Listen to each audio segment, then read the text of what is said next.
This video is sponsored by Aura. Hey man, can you do that? Can I do what? Be smacking me and shit. I guess I can. Don't know if enough kids will want to play.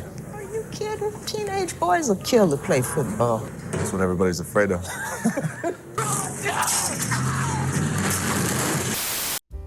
Dwayne "The Rock" Johnson. Perhaps one of the most recognized faces in the world. You either know him from inside of the wrestling ring or from one of his generic cliches, can't tell the difference in between them, buff, cool guy roles. Are you sure about that? But it wasn't always like this. Sometimes he played characters with a bit more depth and a bit less melanin. But why? Why did The Rock play this white guy in this based off of a true story football hood film? And does it even matter? Is it authentic? Should he be able to play other races and rocks? Can he be more than just a rock? Could he be a boulder? I'm just kidding, I don't care. I'm just here to review the film. So let's get into it. The film starts off with The Rock's character, Coach Sean Porter, narrating about hood life and mistakes. Then there's kids that make a bad choice. Somebody ends up shot dead in the parking lot. Those kids get sent here. When out of nowhere, this youth attacks this other kid. So now Coach Porter's gotta press him and become the WWE champion again.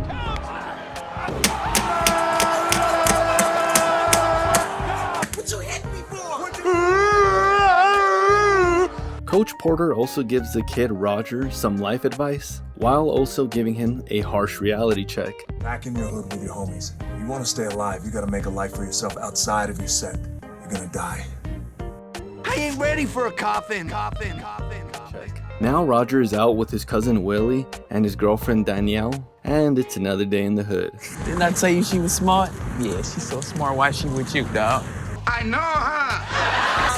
Jack, my little bro bike. We gotta get it back. Yeah, man, y'all gotta come with us. Kids were really out here dying for bikes, tagging turf, and stuff like that, then calling it being down for their hood. But you ain't riding for the hood no more? What a shame. The two cousins get pressed into joining the ambush and... Sayonara, nigga! He's dead,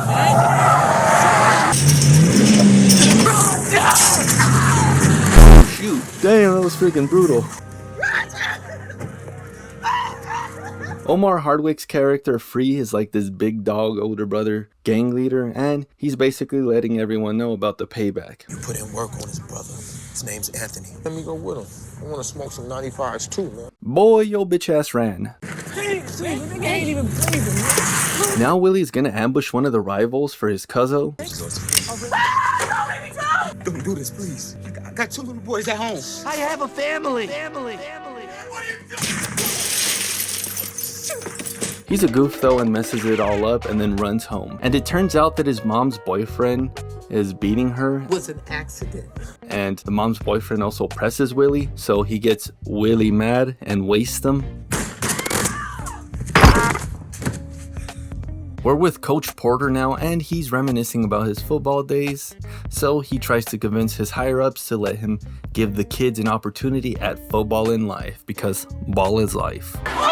In addition, Coach Porter's mom is also terminally ill, but she's a wise mama character. Don't know if enough kids will want to play. Are you kidding? Teenage boys will kill to play football. That's what everybody's afraid of. We're back in the Pinta with Willie, and he's starting beef with all the other 85, 86, 87, 89, 99, 100 gang members because he's from 88 and she's from 85th, and I don't know. Goddamn 88. Now I'm gonna just go on and say it. Don't this boy look like Black Piccolo, or is it just me? Later at night, Coach Porter's assembling the team, and he's getting a feel for everything, while also getting a bit too personal, especially with Willie after finding out that he's Roger's cousin. I want you to play on this team, Willie. Why? Because I want you to live longer than your cousin. How'd you like it, Roger? Like that? What you hit me for?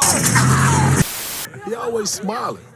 I wonder if he was smiling when he stabbed that old lady for her purse. Also when he stole that person's online identity and leaked their private info? That's a good question, Coach Porter. But worry not, because today's sponsor is Aura. Aura serves as a security and monitoring system. And chances are, if you're watching this video, then you're probably online a lot and just giving away your email address to other people to get free trials. And the problem is that this email address gets sold to other data brokers that do fishy, scammy activities, which could lead you vulnerable, and boom, before you know it, you either get hacked or scammed. Luckily for you, Aura can give opt-out requests for these data brokers and make it extremely hard and tricky to opt out on your own.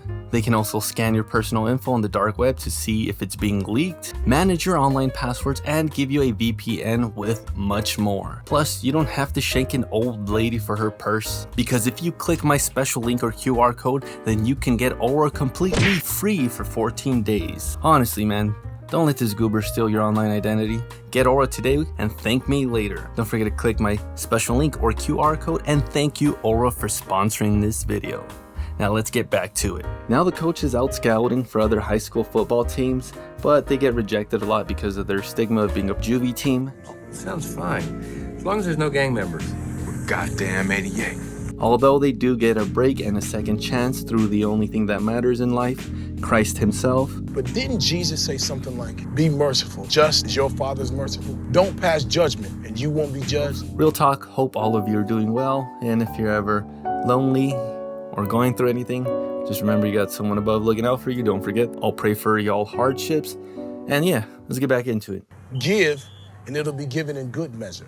For whatever measure you deal out to others, it'll be dealt to you in return. Also, exhibits here, pimping out the football team, being a good supporting character and all. But yeah, Coach Porter's giving that inspirational motivation speech, and not gonna lie, it's cliche. This is your hood now.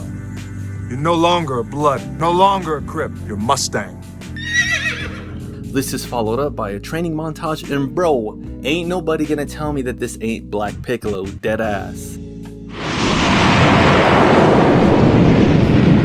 There's tension in the tween between Willie and Black Piccolo, aka Kelvin. Ultimately, Coach Porter makes them have a truce. Now they get their actual gear, nose guards and all. What the hell is this? A nose guard. These nuts got him! It's a visitation day and it's a hard time because they're all lost and lonely, but Coach makes them feel a bit better. Stop being a bitch and come on! A few days before the real game, and their star running back gets wasted.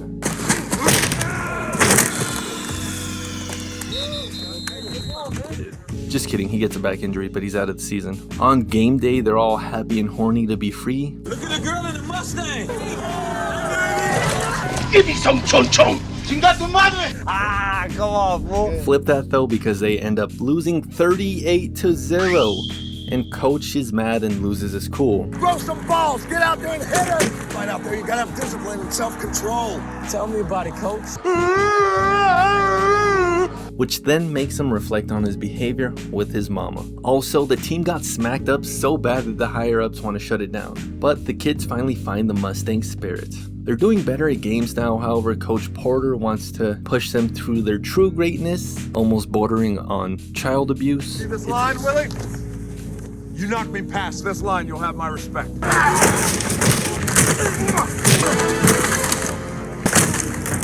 It's a few games later, they're all getting better. Willie and Black Piccolo have a moment. A few days pass and now Coach's mom is getting worse.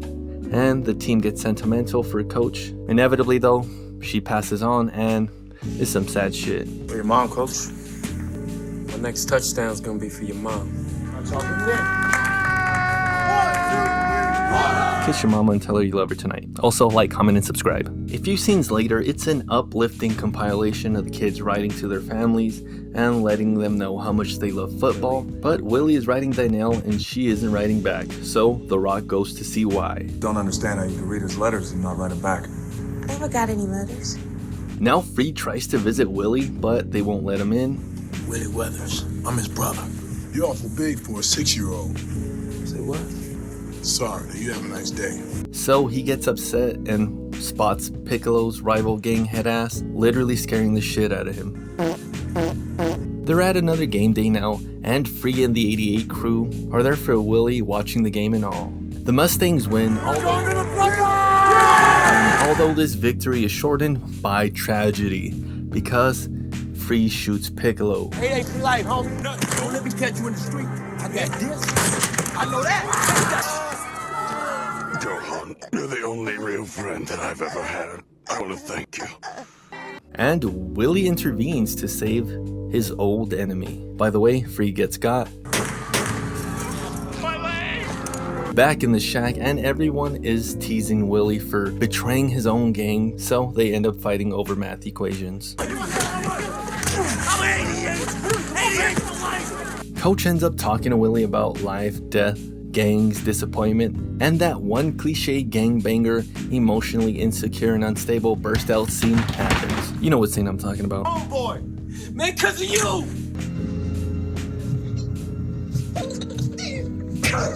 This damn football team, man. What are you doing? Trying to win Best Actor on the Soul Train Awards. I don't need nobody else. Days after the shooting, the football organization higher-ups want to shut them down because it was a shooting. However, they come up with a secure way to monitor the football games, so the Mustangs can finally play in the playoffs. On top of all of that, Piccolo gets a senzu bean and he's back to watch the game. So now, it's game time. Right, you're gonna go out there, you're gonna put your helmets on, buckle your chin strap, and hand out 38 ass whooping.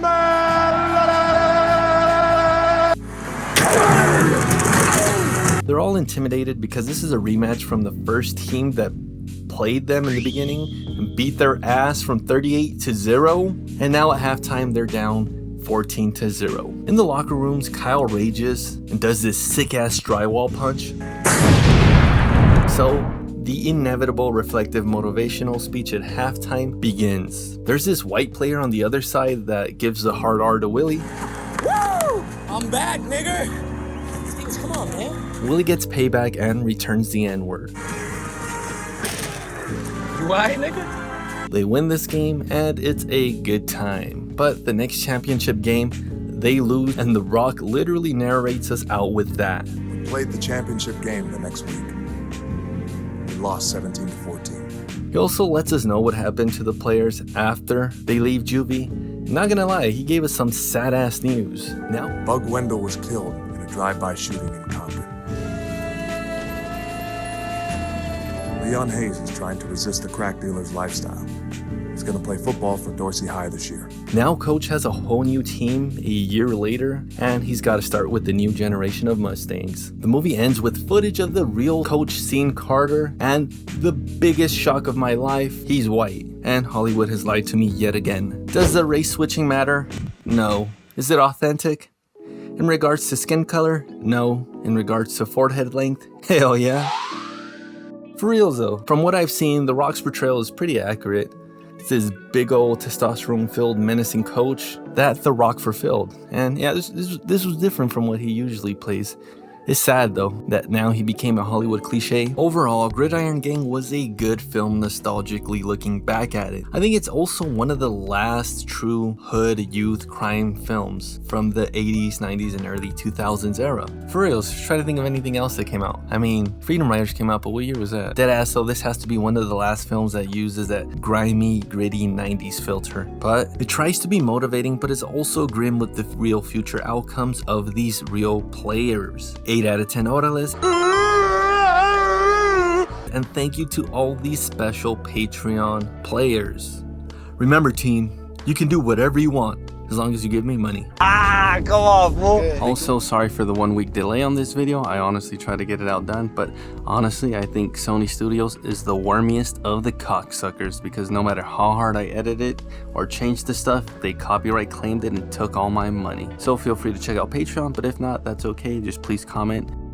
Sony Studios, wormy cocksucker. Also, thank you Aura for sponsoring this video, and please make sure to like, comment, and subscribe. Till next time, later.